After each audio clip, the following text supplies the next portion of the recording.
This is the Angels Postcast, your instant game reaction for the Los Angeles Angels. Part of the Locked On Podcast Network. Your team every day.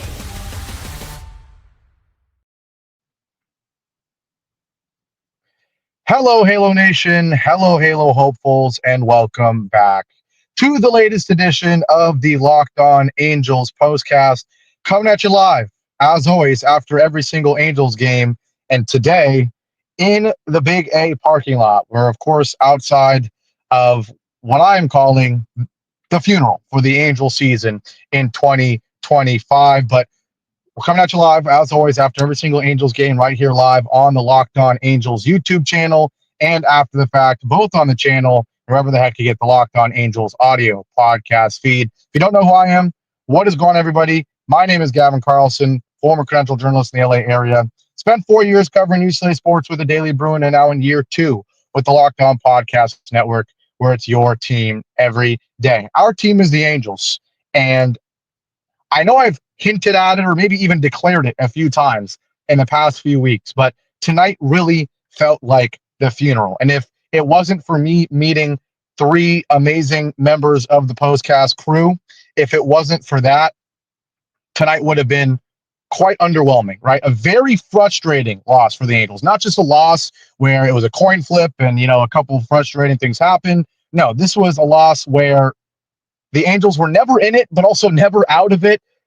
The amount of infuriating plays that happened in this game, both at the plate, on the mound, but most importantly, on or in the field tonight. It felt like the Angels of last year where it was a circus, right? It felt like that tonight.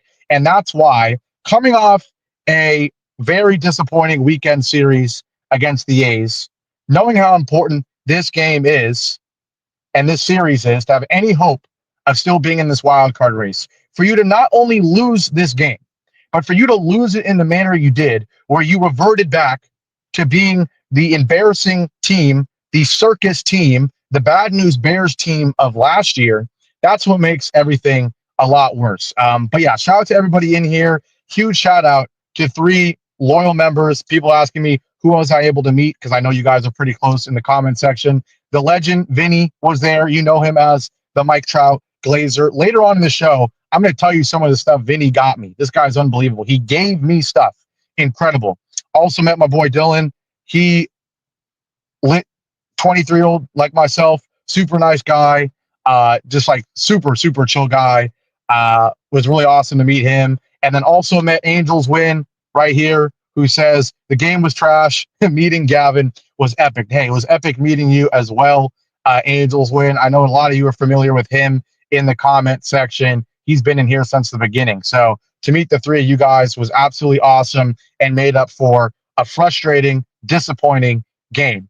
And with all that being said, let's jump into it. We're certainly not doing a player of the game, and it didn't really feel like there was a turning point in this ball game. So this is what the heck I'll be talking about.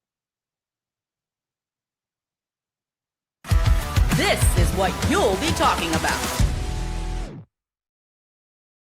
Obviously, I already hinted at it, this being the funeral, but what play specifically reminded me of this team from last year? What concerning trends, reminded me of this team from last year? And also, it's not just the funeral for the team as a whole. It feels like a funeral for a few players. One that I really don't want to have to say it's a funeral for, and maybe you already know who the heck I'm talking about. But in terms of how this game went, you're starting with Victor Medeiros on the mound. That's already, sign number 1 that this is a horrible run franchise. No offense to Victor Medeiros, and he wasn't even that poor tonight at all. Goes 5 innings, gives up just 3 earned runs. Actually, one of the better starts recently. But the moral of the story is Victor Medeiros should not be a starting pitcher in Major League Baseball in Big 2025. I'm sorry, he shouldn't. The same way that Logan O'Hoppe should probably not still be a starting catcher in the big leagues. The same way Luis Rengifo should never touch center field in a game. Never. Insane, right? Should never touch center field. And unfortunately, I know Mike Trout had a hit tonight and a walk. He got on twice. But just something about watching it in person, it just feels a lot more depressing. I'm wearing a Mike Trout jersey that I actually bought at the game tonight, and a lot of you have been wondering, Gavin, why you never wear jerseys. The only jersey I owned, way too small, way too small. So finally went to the Big A. I like getting the jerseys at the stadium, getting to try them all on, see everything they got to offer. And so went with the classic Trout in white. And I'm sitting there watching Mike Trout, and he just feels off, man. And I know it's ironic that I'm saying it on this game where he does have a base hit. He does get on via walk, and he also has a hard line out in this one. But it's more so the aura around Mike Trout and this team.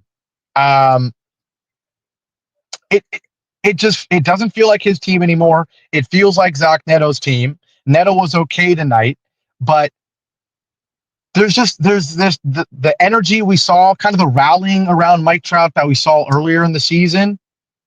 We don't see that anymore. And when you don't have Mike Trout leading with the aura that he has, when your leader in RBIs, your best hitter on the season, maybe other than Neto, of course, in Taylor Ward, also makes foolish plays in the outfield, right? When Luis Rengifo, one of your veteran leaders outside of Mike Trout, makes a foolish play in the outfield. And when the other face of your franchise, future face of the franchise, other than Zach Neto, when Logan O'Hoppe puts together another 0 for 4 with 2 strikeouts, it feels like the vibes are off. It really does. And obviously, coming off the high of all highs with the Dodgers series, we were very disappointed with what we saw against the A's. But you would have just thought that you're home, you got a new series, a new opportunity, you're coming off a road trip where you do at least win the final game of that series. You would have thought you'd see some energy. And I don't know if giving up 2 runs, the 2-run shot to Gavin Lux in the top of the first, I was there, of course. It did feel like a bit of a shocking swing, right? Or moment when it just happened so quickly. You're suddenly down 2-0, right? But you got to run back in the bottom of the first. And then there was just this lull period, right? The Angels don't score a run, obviously, for the rest of the game, but it just never really felt like they were seriously going to threaten to win this game. And that's despite there being a first and second 2-on, 2-out, 3-2 pitch to Yohan Moncada, where he takes strike 3 looking on what was a great pitch. That's despite there being more opportunities for more runs after Taylor Ward hits the RBI double in the bottom of the first inning, right? That's despite Zach Neto hitting a ball within feet of being a 3-run shot to take the lead. And how ironic, if that goes over the fence, it's a completely different story. We're talking about the Angels doing it again in the late innings, winning a ball game. But I don't know. I'm there. I'm seeing the ball hit deep by Zach Neto, and I didn't feel like it was going to leave, right? There's something about the vibes tonight. That series against the A's certainly killed it, and tonight it felt like it was over midway through the game. And I don't know if it was seeing people slowly leaving. There's people leaving in the 6th inning, people leaving in the 7th inning. Of course, after the Angels blow it, Joe Adell strikes out in the bottom of the 8th inning, representing the tying runner. Everyone headed for the exits after that, right? And so maybe this is some recency bias. Seeing it live, watching people leave, watching people frustrated. But this felt like the no more saying this is the dagger and then wait, we won 2 games, maybe it's not the dagger. No. This is it. This is it. I don't want to hear people anymore telling me that I'm being a doomer, a gloomer, I don't even know, a hater, when we win 2 games in a row and we win 3 games in a row. And I'm like, guys, we're still 5 back. And people go, well, we can win 6 in a row. Guys, it feels over. I'm sorry. It just does. It just does. Again, the final stat line for Medeiros, I do have to give him some credit, right? Again, 9 hits is a lot of hits, 3 walks as well, a lot of base runners. But he only gave up 3 runs, despite giving up a 2-run shot in the first inning.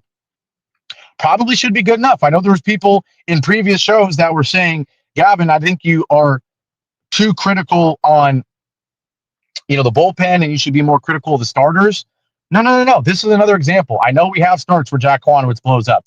I know Kikuchi isn't good enough to be an ace, making the money he is. I know Tyler Anderson is nowhere good enough to be a number 3, and that Kyle Hendricks is nowhere good enough to be a number 4.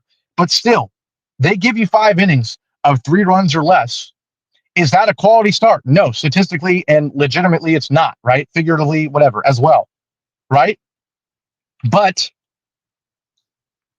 this team, teams have strengths. And if our weaknesses are starting pitching, that's fine. The problem is it feels like we have a weakness in every single phase, right? Our bullpen is extremely shaky. It's called the blow pen for a reason. The lineup can fall asleep easily, as it did again tonight. And the starters are average at best, right? So the more the story is on a different team, you would sit there and go, yeah, the starters are the problem. But with this team, there's a different problem every game. And I don't know if it goes back to management. Of course, it goes back to general management and ownership first and foremost. But other times in the season when we're going on losing streaks, you could point to the bullpen blowing every game. You could point to the lineup not doing enough. Right now, it feels like everybody is not doing enough. Both losses against the A's this weekend were not even close. That's on everybody, right? And this game, despite it being 4-1, this is a close game. It didn't feel close, and everyone is to blame. So with all that being said, we're going to take our break. When we come back, I do have to get to the meet and greet a little bit more. I got to give Vinny a shout out for what he gave me. I know maybe some of you are going to say, hey, I'm not here to talk about Vinny, but no. This guy was absolutely unbelievable tonight in what he gave me. And also Dylan and Angels win as well. Incredible. So we'll get to that. We'll talk about the rest of the series. And if there's any scenario where winning the next two makes me take back what I just said about this show, because I know there's people here that are going to say, Gavin, you've said funeral before, and then you've come back after the Dodgers series and said, hey, there's life. We'll talk about that and more after our break here on a car stream losing edition of the Locked On Angels Postcast. I'll be right back, and I'm doing it on my phone, so you know the technical difficulties, they're in full effect. But we will be right back. Now, today's show is brought to you by Prize Picks. Whether you have got your I'm already starting this off on the wrong note. This episode is brought to you by Prize Picks, the daily fantasy platform that's lets you turn your football predictions into real rewards. Preseason is already heating up, and college football isn't far behind. Whether you've got your eye on big-name quarterbacks or breakout running backs, Prize Picks makes it easy to get in the game. I've already said it. My sleeper for the MVP, I'm going Joe Burrow, maybe Justin Herbert, right? I'm certainly going to be using a lot of Prize Pick slips with those. Saquon, a lot of Puka, Devontae. The best part for me about Prize Picks is how simple it is to play. Look, a lot of you know I do things last minute, and the best part about Prize Picks is you can get in at the last second, get your lineup in 5 minutes before kickoff, before the 10 a.m. slate starts, and be good to go. Just pick more or less on 2 to 6 player stat projections, and if you get your picks right, you can cash in and win up to 2,000 times your money. So, download the Prize Picks app today and use code LOCKEDONMLB to get $50 in lineups after you play your first $5 lineup. That's code LOCKEDONMLB to get $50 in lineups after your first $5 play. Prize Picks, run your game. And today's show is also brought to you by FanDuel. It's August 18th. August 26th is now just 8 days away, and that's officially FanDuel's Futures Day, a brand new holiday for football fans who live for bold predictions and preseason hunches. For just 24 hours, FanDuel is giving you deals on NFL season predictions. So whether you're calling your MVP, eyeing long shot division winners, or ready to crown your Super Bowl champ before week 1 even kicks off, this is your moment. In addition to my dark horses for the MVP, my dark horse to win the Super Bowl, it's our Rams, baby. Make sure you're checking out the Locked On Rams postcast or squad show, but visit the FanDuel app today and start planning your futures bets now, because Futures Day is one day and one day only. FanDuel, play your game. Back here live on a car stream in the Anaheim Big Hay Stadium parking lot edition of the Locked On Angels Postcast. Was at the game, got to meet 3 amazing members of the Postcast community, but also had to witness what I'm calling the actual final Angels funeral. Reds 4, Angels 1, a game where none of the phases were terrible, but none of them were good. And I lied. The fielding was absolutely terrible tonight. We'll get into that in a second, but I do want to make sure I give my shout out real quick to Vinny, because this guy came through and he gave me things. First and foremost, the guy gave me this hat. Some of you might recognize it. It was a giveaway at one of the games. So absolutely legendary for him to give me that. But boy, oh boy, was that not it. Give me 1 second here. I'm in a car. I got to bend over and find it. Actually, it might even be in the front seat. It is. I got my friend here passing it off to me. But he was telling me before the game, hey, I got to bring a bag, Gavin, because I'm going to bring you stuff. Not only does he bring me this hat, a signed ball by Gooby. How sick is that? The legend himself, the best color commentary in the business. Amazing that he was able to give me this signed. Unbelievable. And then also, wish he wasn't struggling so much in real life, but absolutely sick. He gives me a Logan O'Hoppe bobblehead. It's pretty cool because I literally was telling them and my friend on the way here how much I wish I was going to the game on Friday, I believe, is the O'Hoppe bobblehead giveaway. And I really, really, really want that. I know he's been struggling, but I'm still a Logan O'Hoppe fan. I absolutely love bobbleheads. Obviously, I've got the Neto. I've got the Ben Joyce. O'Hoppe, still think he can be a part of our young core. And so I was really bummed I couldn't get it this weekend. Obviously, I'm going up to the Bay Area, moving to San Francisco area in a few days. But somehow he read my mind. He gets me the Logan O'Hoppe bobblehead. And so absolutely made sure to say, yo, I better see that in your backgrounds for your shows. Absolutely am looking or will make that happen. When I'm in my bedroom, my childhood house, it's going to be a little bit more challenging. But certainly when I move into my apartment in a few months, this is going to be front and center. Why not pull it out so you guys can see it? Logan O'Hoppe. I like this one more personally than the one they're giving this weekend. It's got aura, in my opinion. The way he's holding the helmet, this is going to sound crazy, but looks good from behind too. Oh my goodness. Pause. But it does look sick from this angle as well because he's holding the helmet and everything. So super cool. And most importantly, Vinny is an absolute legend for giving me this. So shout out to him. Just means the world that Vinny and other people, it means the world that all of you watch this show to begin with, right? First and foremost, but to be able to meet some of you guys in person, and you guys are always, I already know that you guys are the coolest people in the business, right? But when I meet you guys in person, whether it's Scott at the first game and then the three of you tonight, you guys somehow still exceed my lofty expectations, right? The same way we have low expectations for Angels right now, and they still somehow find a way to exceed our low expectations. I got high expectations for you guys. I know you guys are cool, and yet whenever I meet you in person, you exceed them. So I'm hoping this isn't the last meet and greet we'll do at a game. I know there's a few other people that want to be able to make it to a game when we're all together. So certainly if we can get a big crew together, and if my new job permits, I would love to get one more before the season ends. It's only an hour flight. It's only a 6-hour drive. Certainly can make it happen. But before we wrap this one up, we have to talk about the absolutely abysmal stuff that happened in the field tonight. It was funny talking with Vinny, talking with Dylan, talking with Angels Win, because they immediately said, hey, we saw that Taylor Ward failed sliding catch. We know you're going to talk about that. Yes, you guys know me well. You know I'm going to talk about that. But the fact that happens when I'm there is already, frustrating, but hilarious, right? But somehow it was topped. It wasn't even a debate, of course. Call me crazy. This might be the worst play of the season for the Angels. And I know we've had some bad ones. I know we've had people collide in the outfield on fly balls. I know we've had call third strikes on pitches right down the middle in big moments, right? I know we've had other Taylor Ward situations where he's jogged to the ball when he needs to be sprinting. Joe Adell has made quite a few foolish plays, but I don't think any of them top what Luis Rengifo did in center field in the top of the 8th inning. And absolutely, a lot of criticism needs to be directed at Ray Montgomery for putting Rengifo in center field. You can make the argument that he deserves more criticism than Rengifo, right? It's unfortunate. This is, it was so embarrassing. And at the end of the day, any big league player should not make a play this bad.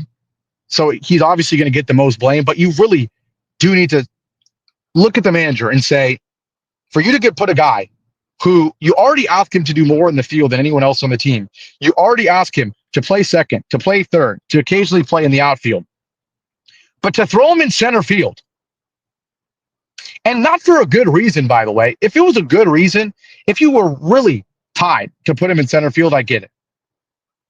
But in my opinion, there wasn't really a great reason to do it. And Like you could put Joe Adell in center field, right? I get it. He struggled a bit in right. Put him in center field, right? To put Rengifo in center field, and then for him to unfortunately have let's be honest. Again, I don't want to flex that I saw it live, but I'm sitting there watching it live. The ball looks like it's hit hard, but it also had a sound to it that you're like, I don't know. Maybe it's actually going to be a blooper. Certainly Rengifo thought it was a blooper. He does make cardinal sin mistake number one. First step of an outfielder always needs to be back, right? It always needs to be back. And his first step was forward, and from there he was screwed. Now, what makes the play so bad is if he made the first step without a position, then sprinted back, tried to make a leaping catch, it went off his glove or something like that, and then he sprinted after the ball, it would be frustrating. But he takes that step forward, can tell he's screwed, and the effort just was not there the rest of the play. And that's what's infuriating. That's arguably why I get on Taylor Ward more than just him not having a good glove and him having a bad arm. At least the bare minimum, when you are a team that is scratching and clawing to stay in a playoff race in a game where you're already behind and you cannot give up any runs, for you to step forward, not really sprint back and leap enough, and then kind of jog to the wall. I get it. You're frustrated. You're pissed off at yourself. You're probably pissed off at Ray Montgomery for putting you in that situation. But you cannot, as one of my favorite YouTubers, Kevin G.O.D. say, you can't be hot dogging it to center field wall. You can't do that. You got to be sprinting out of your mind.